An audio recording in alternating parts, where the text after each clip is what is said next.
ثانی ہے، دوسری مجلس ہے۔ کل پہلے مجلس میں آپ مؤمنین کی خدمت میں نے چند عرائض ذکر کیے تھے معرفت دین کے موضوع پر، اور کل ہم نے یہی کہا تھا کہ رب العزت خداوند تبارک و تعالیٰ ذات میں بھی ایک ہے اور صفات میں بھی ایک ہے۔ خداوند تبارک و تعالیٰ نے اس کائنات کو خلق کیا، اس دنیا کو جب خلق کیا تو اس کائنات کی ایک محتاجیت تھی، کیونکہ اس دنیا کو چلانے کے لیے رب العزت اس کائنات کو بذریعہ چلانے کے لیے کائنات ایک چیز کی محتاج تھی، اور اس کائنات کی محتاجیت کو ختم کرنے کے لیے خدا متعال نے انسان کو اس کائنات کے اندر خلق کیا، تاکہ اس انسان کے ذریعے دنیا کا جو نظام ہے، سسٹم ہے، وہ چلے۔ اس کائنات کے اندر خدا متعال نے کوئی بھی چیز بغیر ہدف کے، بغیر مقصد کے خلق نہیں کیا ہے۔ ہر چیز کو مقصد کے تحت خلق کیا ہے، کوئی عبث پیدا نہیں کیا ہے۔ اگر انسان کو خدا نے اس کائنات کے اندر خلق کیا ہے تو کسی مقصد کے تحت انسان کو خلق کیا ہے خدا نے، اور انسان نے اس مقصد تک پہنچنا ہے۔ اور اس کائنات میں فقط انسان کو خلق نہیں کیا خدا نے، بلکہ انسان کے علاوہ دوسرے جانداروں کو بھی، حیوانات کو بھی، ارض الحشرات کو بھی خلق کیا ہے۔ تمام کو مقاصد ہے، کوئی بھی چیز ہدف سے، مقصد سے خالی نہیں ہے۔ اگر حیوانات کو بھی اللہ تعالیٰ نے خلق کیا تو مقصد کے تحت انسان کو بھی۔ اب انسان کا مقصد کیا ہے؟ کس مقصد کے تحت انسان کو خدا نے پیدا کیا ہے؟ اس مقصد کو سمجھنے کی بہت ضرورت ہے۔ جیسا کہ رب العزت کا ارشاد ہے، وما خلقت الانس والانس الا لیعبدون، ہم نے جن و انس کو خلق نہیں کیا ہے، اگر خلق کیا ہے تو عبادت کے لیے خلق کیا ہے۔ خلقت انسان عبادت کے لیے ہے۔ اب یہاں پر عبادت سے مراد کیا ہے؟ تفاسیر قرآن میں اس کی کیا معنی کی ہے؟ عبادت سے کیا مراد ہے؟ تو علماء یہ ذکر کرتے ہیں کہ عبادت سے مراد خدا کی معرفت ہے، خدا کو پہچاننا ہے۔ عبادت سے مراد وہ نہیں ہے نماز و روزہ، اس کی الگ ہے، کہتے عبادت اس کو بھی ہے، لیکن یہاں پہ محل وقوع عبادت سے مراد خدا کی معرفت حاصل کرنا، خدا کو پہچاننا ہے۔ دو مقصد ہے انسان کو اس دنیا میں بیچنے کا۔ ایک مقصد کہ انسان مقصد حیات جو ہے وہ لقاء اللہ، لقاء اللہ، اللہ تک پہنچنا، اللہ تعالیٰ تک پہنچنا، یہ انسان کا اولین مقصد ہے، اور اللہ تعالیٰ کی معرفت حاصل کرنا۔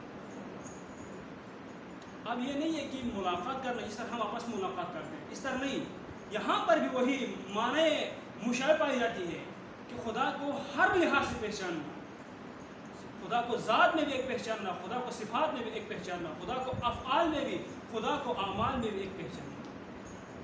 اسی کے لیے تو باقی حیوانات کو، یہ حیوانات انسان کے لیے وسیلہ ہے، ان کے ذریعے انسان مقصد تک پہنچتا ہے۔ اب ہم حیوانات سے کیا کیا چیزیں لیتے ہیں؟ ہم حیوانات سے بہت سے گوشت لیتے ہیں، دودھ لیتے ہیں، بہت سے مواقع ہیں۔ یہ کیوں ہے؟ یہ سب انسان کے لیے خدا نے خلق کیا، کسی کے نہیں کیا ہے۔ یہ اس لیے کہ تاکہ ان کے ذریعے انسان مقصد حیات تک پہنچ جائے۔ اور مقصد حیات انسان کا لقاء اللہ ہے۔ ہم نے کل عرض کیا کہ خدا تک ہمیں کون سی چیز لے کے جائے گی؟ وہ ہے عقل، ہمیں عقل بتائے گی۔ خیر دلیلیں تین ہیں، لیکن ہم فی الحال دلیل عقلی پر ہیں۔ ہمیں عقل بتاتی ہے کہ خدا ایک ہے، خدا ایک ہے۔ کیسے؟ وہ دلیل جو آسان اور ہر انسان کے فہم میں آ سکتا ہے، وہ کیا ہے؟ لو کان، بسم اللہ الرحمن الرحیم، لو کان فیہا آلہۃ الا اللہ لفسدتا، اگر اس کائنات میں خدا کے علاوہ دو خدا ہوتے تو کیا ہوتا؟ لفسدتا، فساد پھیل جاتا دنیا کے اندر. دو خداؤں کے ذریعے نظام نہیں چلتا، دو خداؤں کے ذریعے کائنات کا سسٹم نہیں چلتا، کیونکہ تضاد اس میں. ایک کہے گا دونوں کے ارادے مختلف، دونوں کے کام مختلف، دونوں کے اعمال و افعال مختلف، یہ اکٹھے نہیں ہو سکتے.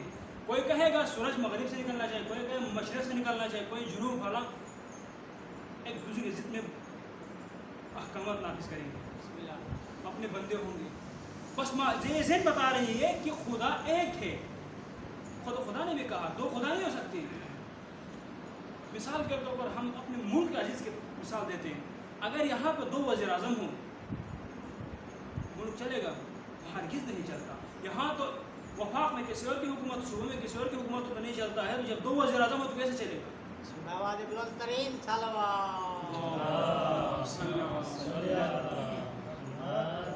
یار یہ دلیل ہے کہ خدا ایک ہونا چاہیے، وہ دو نہیں ہو سکتے. ورنہ اگر دو ہو تو فساد پھیل جائے گا، کیونکہ دونوں کے ارادے مختلف ہیں اور دونوں کے نظریات بھی مختلف ہیں. ہمیں عقل بتاتی ہے کہ مقصد انسان تک کیسے پہنچنا ہے. مقصد انسان میں بہت سی رکاوٹیں ہیں، بہت سے رکاوٹیں آئیں گے آپ مقصد تک پہنچنے کے لیے. جب انسان کوئی کام کرتا ہے، دنیاوی کام کرنا چاہتا ہے، تو اس میں ہزاروں رکاوٹیں پیش آ جاتی ہیں. تو ایک خالص مقصد جو خدا تک پہنچنا ہو، اس میں ہزاروں رکاوٹیں آئیں گے. لیکن جس کا ایمان پختہ ہو، وہ ان مشکلات کو دور کر دیتا ہے اور مقصد تک پہنچتا ہے مقصد. اور یہ محرم الحرام انسان کو مقصد تک لے کر جاتی ہے، یہ بتلاتی ہے مقصد انسان. حسین نے بتلایا کہ مقصد انسان یہی ہے کہ لا الہ الا اللہ تک پہنچنا. اللہ کے سوا کوئی معبود نہیں ہے، اللہ کے سوا کوئی حاکم نہیں ہے، یہ سکھلاتی ہے. مقصد انسان خدا نے ہمیں دکھلایا اور ہمارے ائمہ علیہ السلام نے ہمیں بتلایا. اب جب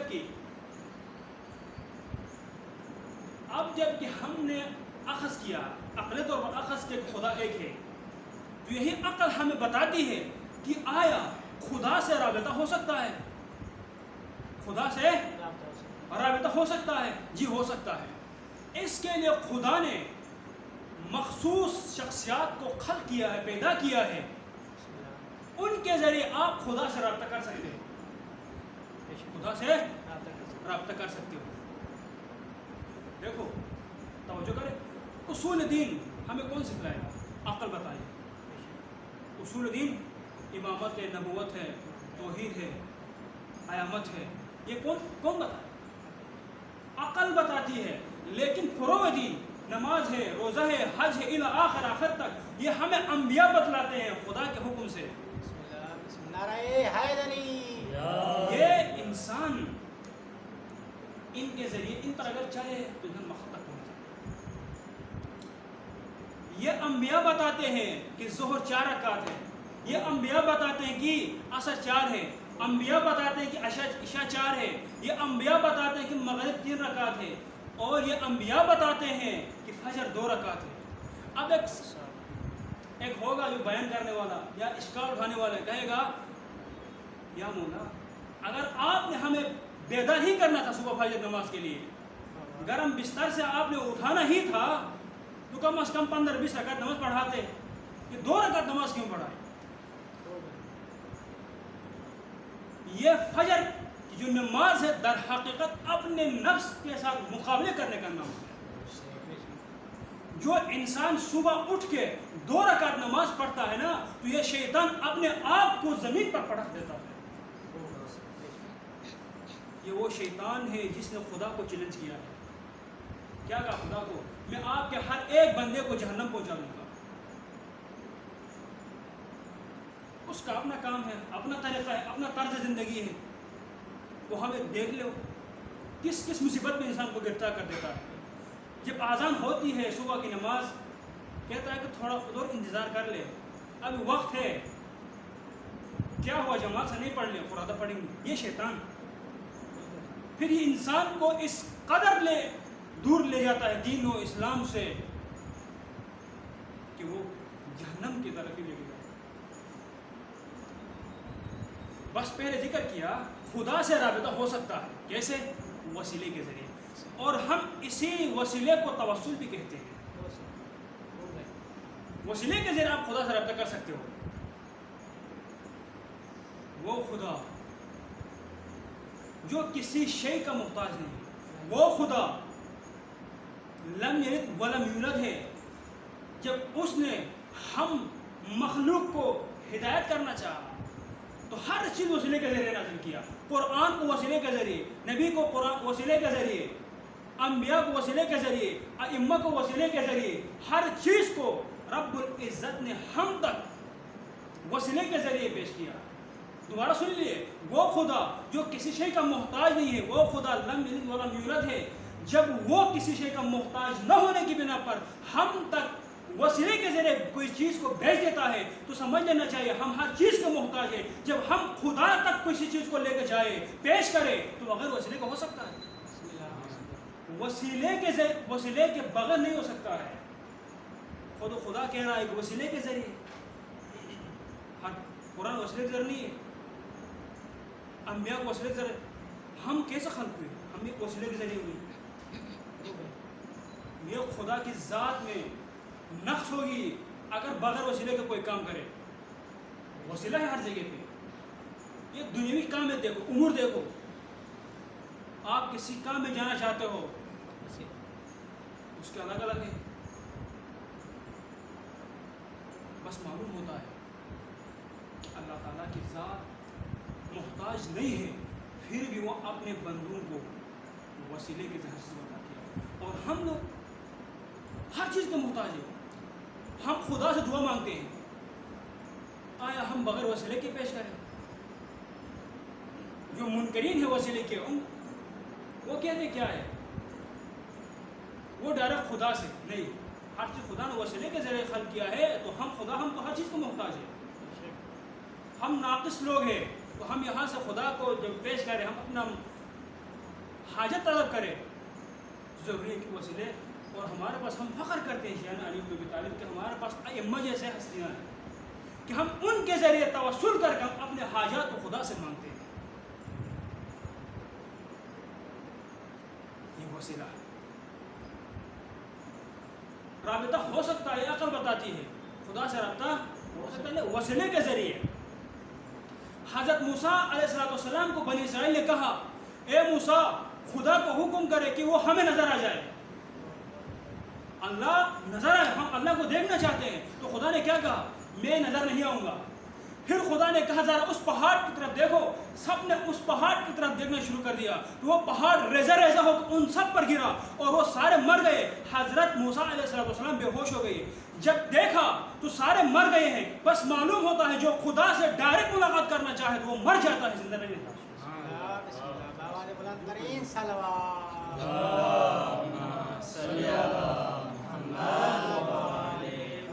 بس خدا تک اگر انسان نے پہنچنا ہے تو وسیلے کے ذریعے پہنچے گا. وسیلے کے بغیر انسان نہیں ہو سکتا. ایک مثال, جب انسان بیمار ہو جاتا ہے, بیماری کس کی طرف سے؟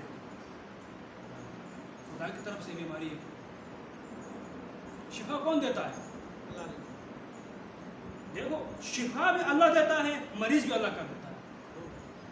لیکن درمیان میں وسیلہ کون بنتا ہے ٹھیک ہونے کے لیے؟ وہ ڈاکٹر بنتا ہے. ڈاکٹر وسیلہ بنتا ہے اس مریض کی شفایابی کے لیے. وہ ذات اللہ ہے جس نے اس کو شفایابی دینا ہے ہر چیز کے. آپ عالم بننا چاہتے ہو, اس کو ذرا وسیلے دیکھو, ذرائع دیکھو, پیچھے کیا کیا بن کے جانا پڑتا ہے. ایک انسان انجینئر بننا ہے, ہر چیز کو وسائل ہے. وسیلے کے ذریعے انسان پہنچتا ہے خدا تک. ایک مرتبہ رسول اللہ کے خدمت میں کچھ لوگ آئے, انہوں نے کہا دیکھیں ایک چیز پہلے وسیلہ تاریخ میں ہے، روایات میں ہے کہ مظلوم کو وسیلہ بناؤ، مظلوم کو وسیلہ بنا کے خدا سے طلب کرو تو خدا آپ کو عطا کرے گا۔ کائنات میں علی جیسا مظلوم کون ہے؟ مظلوم علی ہے۔ تو ایک مرتبہ رسول اللہ کی خدمت میں کچھ لوگ آئے، انہوں نے کہا یا رسول اللہ ہمارے مشکلات ہیں، ہمارے پریشانیاں ہیں، خدا سے ذرا یہ مسائل پیش کر کے ہمارا حل کر دے۔ تو رسول اللہ نے ہاتھ بلند کر کے کہا پاک پروردگارا اس شخص کے تمام مشکلات بحق علی، علی کے واسطے سے پورا فرما۔ کس نے کہا؟ رسول اللہ نے کہا۔ دوسرا شخص آیا، اس نے بھی کہا یا رسول اللہ میرے مشکلات ہیں، ان کو ذرا حل کر دے۔ پھر رسول اللہ نے ہاتھ بلند کر کہا پاک پروردگار اس شخص کی جتنے مشکلات ہیں وہ علی کے واسطے سے پورا فرما، دور فرما۔ تیسرا شخص آیا، اس نے بھی کہا یا رسول اللہ پریشانیاں ہیں، مشکلات ہیں، مریض ہوں، بیمار ہوں۔ تو پھر ہاتھ بلند کر پاک پروردگارا اس شخص کے جتنے مشکلات ہیں اگر یہ مریض ہے تو بحق علی، علی کے واسطے سے اس مریض کو شفا کاملہ عطا فرما۔ اب تینوں باہر نکل گئے، ایک کو غصہ چڑھا، میرا بھی مسئلہ پیش کیا رسول اللہ کو، کہا کہ علی کے واسطے، کیونکہ اس وقت بغض علی بہت۔ ایک نے میں نے ذکر کیا مسائل تو علی کے واسطے کہا، آپ نے ذکر کیا تب علی کہا، اس نے بھی کیا علی کہا، علی کے واسطے سے کہا۔ تو ایک شخص نے کہا غصہ نہ کرو، صبر کرو ذرا، جب علی بیمار ہو کر رسول اللہ کے پاس جائے گا تو رسول اللہ ہمارا نام لے کر خدا سے طلب کرے گا، مشکل کو دور کرے گا۔ یہ دیکھو کتنا خوش فہمی میں بیٹھے ہوئے وہ تین، کیا کہا انہوں نے؟ جب علی بیمار ہو کر رسول اللہ کے پاس جائے گا تو ہمارے واسطے سے علی کی مشکلات دور ہوں گی۔ خوش فہمی ذرا دیکھو ان کو۔ لیکن اگلی بار انہوں نے دعائیں شروع کر دی علی بیمار ہو جائے۔ علی آ گئے رسول اللہ کی خدمت میں، وہ بھی موجود تھے۔ رسول اللہ کو کہا کہ یا رسول اللہ یہ مسائل ہیں، یہ مشکلات ہیں۔ تو رسول اللہ نے ہاتھ بلند کر کے کہا پاک پروردگارا علی علیہ السلام کی جتنی مشکلات ہیں ان تمام کو علی کے واسطے سے پورا فرما۔ پھر علی کہا علی کے مشکلات علی کے واسطے سے حل فرما۔ پھر جو تھے وہ اور پھر کھڑے ہو گئے غصے سے، یا رسول اللہ آپ نے ہم تمام کے مشکلات پیش کیا علی علیہ السلام، حتیٰ کہ علی کا نام ذکر کیا تو آپ نے کہا علی کے واسطے سے۔ تو رسول اللہ نے سب کو مخاطب کر کے کہا جب مجھے کوئی مشکل پیش آتا ہے، جب میں مصیبت میں پھنس جاتا ہوں، میں بھی علی علیہ السلام کے واسطے سے خدا سے مانگتا ہوں۔ دل پڑھیے محمد وعلی محمد۔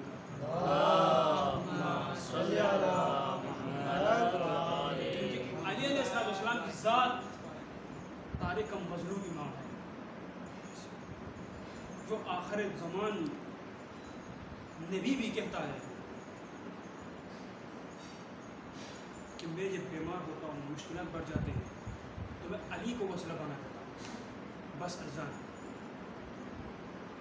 ساتھ ساتھ وقت کے امام کی معرفت ضروری ہے۔ مسلم ابن عقیل مدینے سے امام حسین علیہ السلام نے مکے سے سفیر بنا کر بھیجا۔ وہ صفات اس مسلم ابن عقیل میں پائے جاتے تھے کہ جن کی بنا پر منتخب کیا نمائندے کے لیے۔ جناب مسلم ابن عقیل حکم امام حسین سے پہنچے، کربلا کوفہ پہنچے۔ جناب ابو مسلم ابن عقیل نے اس بکھری امت کو جوڑا جو توڑ پھوڑ کا شکار تھی، اس امت کو جوڑا، دشمنیاں ختم کروا کے سب کو اکٹھا کیا امام حسین علیہ السلام کی نصرت کے لیے۔ تاریخ میں ہے کہ کم از کم 30,000 بندوں کو اکٹھا کیا تھا۔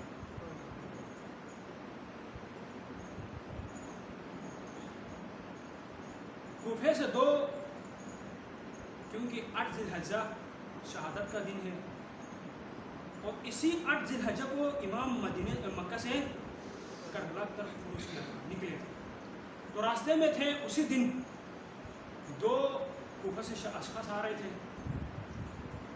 ان سے پوچھا مولا امام حسین نے کہ کوفہ کے حالات کیسے ہیں؟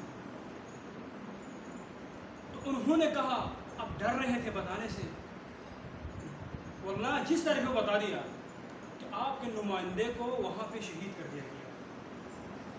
تو مولا امام حسین علیہ السلام نے قافلے کو روکا، اصحاب کو، بیویوں کو بتا کے سوگ منائی، عزاداری کی، پھر اس کے بعد سفر شروع کر دیا گیا۔ جس طرح یہ امام حسین علیہ السلام کو خطوط بھیجے تھے، اس بنا پر امام نے خروج کیا، اور جس طرح کوفے سے خبریں امام کو پہنچاتے تھے، اسی طرح بنو امیہ کے جاسوس نمائندے بھی بنو امیہ کو خبریں بتاتے تھے، کہ ان کی جاسوس نے بنو امیہ کو بتایا تھا کہ مسلم ابن عقیل نے مکمل طور پر کوفے کے لوگوں کو امام حسین کی بیعت کے لیے آمادہ کیا ہے۔ اس لیے اگر یہ بیعت باقی رہے تو یزیدیت ختم، یزیدیت کی حکومت ختم، بنو امیہ کی حکومت ختم ہونے والی تھی۔ حکم دیا یزید نے عبید اللہ بن زیاد کو، ذرا توجہ کیجیے، حکم دیا کیونکہ بصرے کا حاکم تھا، بصرے کی حاکمیت باقی رہے، اور ساتھ ساتھ کوفے کا حاکم بنا کے بھیج دیا۔ جب یہ وہاں پہنچے، دیکھو معرفت دین نہ ہو، معرفت امام نہ ہو، کم فہم کم ظرف لوگ جب ولید کوفے میں چہرے کو ڈام کے باندھ کے جب پہنچے نا، تو وہاں نافہم لوگوں نے سمجھا کہ امام حسین آ رہے ہیں۔ کون آ رہے ہیں؟ امام حسین آ رہے ہیں۔ انہوں نے استقبال کیا، خوب استقبال کیا، وہ ان کے ارد گرد گھومتا رہا گھوڑے سے، اور داد دیتے رہے۔ کم فہم معرفت امام نہ ہو، یہی ہوتا ہے۔ اس نے دیکھا کہ سارا آمادہ ہے امام حسین کے لیے، نقاب جو اوڑی تھی اس کو اتار کے کہا کہ جو بھی حسین کے ساتھ دے گا اس کا انجام بہت برا ہوگا، کیونکہ ان کے والد نے حکومت کیا تھا کوفے کے اوپر، خوف تھا، وہ ڈر گئے، جب چہرہ دیکھے تو ڈر گئے۔ یہ خوف انسان کو بزدل سے بزدل بنا دیتی ہے، اگر خوف انسان کے اندر پیدا۔ سب کو منتشر کر کے دربار میں پہنچ گئے، وہاں پہ جو پہلے سے حاکم تھے نعمان ابن بشیر، اس کو ہٹا دیا، معزول کر دیا خط دکھا کے، تم احمق ہو، تم نادان ہو، تمہارے ہوتے ہوئے مسلم نے اس طرح بیعت لیا سب سے، اس کو ہٹا دیتے ہیں۔ پھر حالات مشاورین سے پوچھتے حالات کیسے کوفے تھے، حالات کا جائزہ لے کر کہا یہ مسلم کہاں چھپا ہوا ہے، مسلم کو کہاں رکھا ہوا ہے؟ کہا کہ مسلم حالی ابن عروہ کے گھر میں ہے۔ اب یہ عیادت کے بہانے سے پہنچا، لیکن یہ بھی بتایا تھا، جاسوس کے ذریعے بتایا تھا کہ حالی ابن عروہ کے گھر میں موجود ہے، لیکن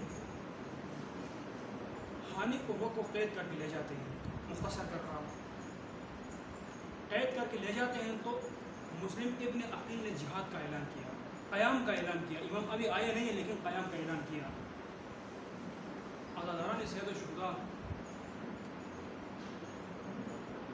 18,000 لشکر کے ساتھ دربار کا محاصرہ کیا جناب مسلم ابن عقیل نے۔ وہاں پر بھی عبید اللہ ابن زیاد نے ایک چال جلائی، خواتین کو اپنے درباریوں کے ذریعے اکٹھا کیا، کہا کہ آپ خواتین اگر اپنے مردوں کو، اپنے بھائیوں کو اگر یہاں سے نہ لے جائے، اگر یہاں سے نہ لے کے جائے تو میں کیا کروں گا پتہ ہے؟ سب کے لیے اشارہ کر کہا، میں تمہارے مردوں کے کھال اتار دوں گا آپ ان کے سامنے، اور آپ کے بچوں کو قتل کر دوں گا، اور آپ کے سب کے سامنے بردہ کر دوں گا۔ یہ جب الفاظ کہے تو وہ خواتین نے اپنے مرد، کسی نے اپنے بھائی کو، کسی نے شوہر کو لے کے چلے گئے، مغربین تک وقت دیا تھا، مغربین تک اکثریت تعداد چھوڑ کے امام کو اپنے گھروں میں چلے گئی۔ جب مغرب کا وقت ہو گیا نا، حضرات سید الشہداء مسلم ابن عقیل نے کہا نماز کا وقت ہو گیا ہے، نماز پڑھتے ہیں پھر اس کے بعد دوبارہ محاصرہ کرتے ہیں۔ تاریخ میں ہے کہ جب نماز پڑھا رہے تھے تو بھری ہوئی تھی مسجد، لیکن جب نماز پڑھا کے پیچھے مڑے تو کوئی بھی نہیں تھے۔ یہ درد میں اور آپ نہیں سمجھ سکتے، یہ مصیبت میں اور آپ نہیں سمجھ سکتے۔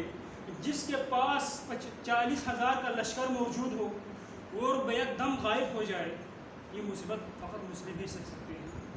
اپنی جان کا فکر تو نہیں تھی، لیکن ایک چیز کی بہت فکر تھی کہ وہ امام حسین علیہ السلام کو طلب کیا ہے، بیویوں کے ساتھ یقیناً آ رہے ہوں گے، راستے میں ہوں گے، لیکن کیا پتا کہ یہاں یہ بے وفائی کر دیں گے۔ اس اثنا میں ایک دروازے کے سامنے جا کے بیٹھ گئے، تو اس گھر کے ایک خاتون جس کا نام طوہ ہے، وہ آتی ہے، آ کے نوجوان کو دیکھتی ہے، پھر گھر میں اندر چلی جاتی ہے، پھر تھوڑی دیر بعد پھر آتی ہے، پھر وہاں پر مسلم بیٹھے ہوئے، تو کہتی ہے اے جوان ذرا آپ یہاں سے جائیے کیونکہ میں گھر میں اکیلی ہوں، حالات کوفے کے خراب ہیں، آپ یہاں سے چلے جائیے۔ یہ کہہ کے وہ دوبارہ گھر چلی جاتی ہے۔ تھوڑی دیر بعد جب آتی ہے تو مسلم ابن عقیل کو دوبارہ وہاں پر پاتی ہے، پھر کہتی ہے کہ آپ مہربانی کر کے یہاں سے جائے۔ مسلم فرماتے ہیں اگر ایک گلاس پانی ہو تو مجھے پلا دیجئے۔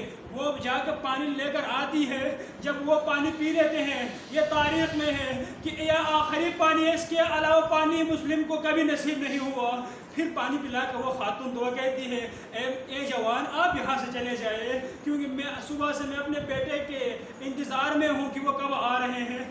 عزاداران سید الشہداء توجہ کرے، مسلم فرما رہے ہیں اے بی بی آپ کہتی ہے کہ چلی جائے، لیکن میں جاؤں کہاں، میرا گھر یہاں نہیں ہے۔ وہ بھی پوچھتی آپ کوفے کے نہیں ہو؟ کہا میں کوفے کا نہیں ہوں، میں مدینے کا ہوں۔ مدینے کس جگہ؟ مدینے کہاں سے ہو؟ کہا کہ میں حسین علیہ السلام کا بھائی ہوں، مجھے حسین علیہ السلام نے سفیر بنا کے اس کوفے کے اندر بھیجے تھے، لیکن ان کوفیوں نے بے وفائی کی ہے۔ عزاداران سید الشہداء یہ بیوی پاک دامن بیوی تھی، وہ جب مغربین سے پہلے وہ خواتین جو اپنا حق کشیہ کہتی تھی، لیکن یہ خاتون کہتی ہے آپ کے لیے میرا دروازہ کھلا ہے، آ جائیے۔ جب اندر لے کر جاتی ہے عزاداران سید الشہداء وہ خود پریشان ہوتی ہے کہ یہ میرا بیٹا خود اس کے تلاش میں ہے، وہ انعام کے لالچ میں اس کے تلاش میں ہے، لیکن اس سے کیسے محفوظ رکھوں؟ تو ایک کمرہ مختص کرتی ہے، وہاں پہ اس کو کھانا مانا دیتی ہے، بستر بچھاتی ہے اور کہتی ہے کہ آپ یہاں آرام کر لیں، جب صبح ہو تو آپ یہاں سے چلے جائیں۔ عزاداران سید الشہداء یہ جب رات کو خواب میں دیکھا نا، خواب میں رسول اللہ کو دیکھتے ہیں، رات کو خواب میں امیر المؤمنین کو دیکھتے ہیں، رات کو خواب میں بھی فاطمہ الزہرا سلام اللہ علیہا کو دیکھتے ہیں۔ بیوی فرماتی ہے اے میرے بیٹے ہمیں زیادہ مت ترسا، اب وقت آ گیا ہے کہ ہم آپ سے ملاقات کریں۔ یہ سننا تھا کہ وہ جاگ جاتے ہیں، مسلم ابن عقیل جاگتے ہیں، اس جاگنے میں ایک چیخ نکلتی ہے۔ عزاداران سید الشہداء یہ چیخ وہ لعین سنتے ہیں، وہ لعین وہاں سے پوچھتے ہیں یہ کس چیز کی آواز ہے؟ تو وہ ماں بہانہ کرتی ہے یہ کوئی چیز گرا ہوگا وہاں پہ یا اس کی آواز ہے، لیکن یہ لعین جاتے ہیں۔ جب دروازہ کھولتے ہیں تو کیا دیکھتے ہیں؟ دروازہ کھولتے ہیں تو کہتے ہیں میں جسے صبح سے ڈھونڈ رہا ہوں وہ میرے گھر کے اندر ہے۔ یہ جا کے لعین دربار میں یزید کو خبر کرتے ہیں، عبید اللہ بن زیاد کو خبر کرتے ہیں، ایک لشکر لے کر گھر کی طرف آ جاتے ہیں۔ جب سامنے دروازے پہ کھڑے ہو گئے، دروازے پہ کھڑے ہو تو کو کہا اے خاتون مسلم ابن عقیل کو ہمارے حوالے کر دو، لیکن یہ خاتون شجاع خاتون تھی، یہ کہتی جب تک میں زندہ ہوں مسلم کو حوالہ نہیں کروں گا۔ یہ اسی طرح جب مدینے میں در زہرا کو جلانے کے لیے آئے تھے تب بیوی نے کہا جب تک میں زندہ ہوں علی کو کوئی یہاں سے نکل نہیں جاتا۔ عزاداران سید الشہداء جب نہیں کھولا نا دروازہ نہیں کھولا تو انہوں نے کہا ہم آپ کے گھر کو آگ لگا دیں گے اگر نہیں کھولا۔ تو مسلم ابن عقیل یہ سن کر پردے سے باہر آ جاتے ہیں۔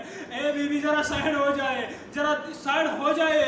جب یہ لوگ آگ کی بات کرتے ہیں تو یہ آگ لگا دیتے ہیں۔ مسلم ابن عقیل کو وہ مدینے کا در جلتے ہوئے نظر آیا. الا لعنت اللہ علی القوم الظالمین.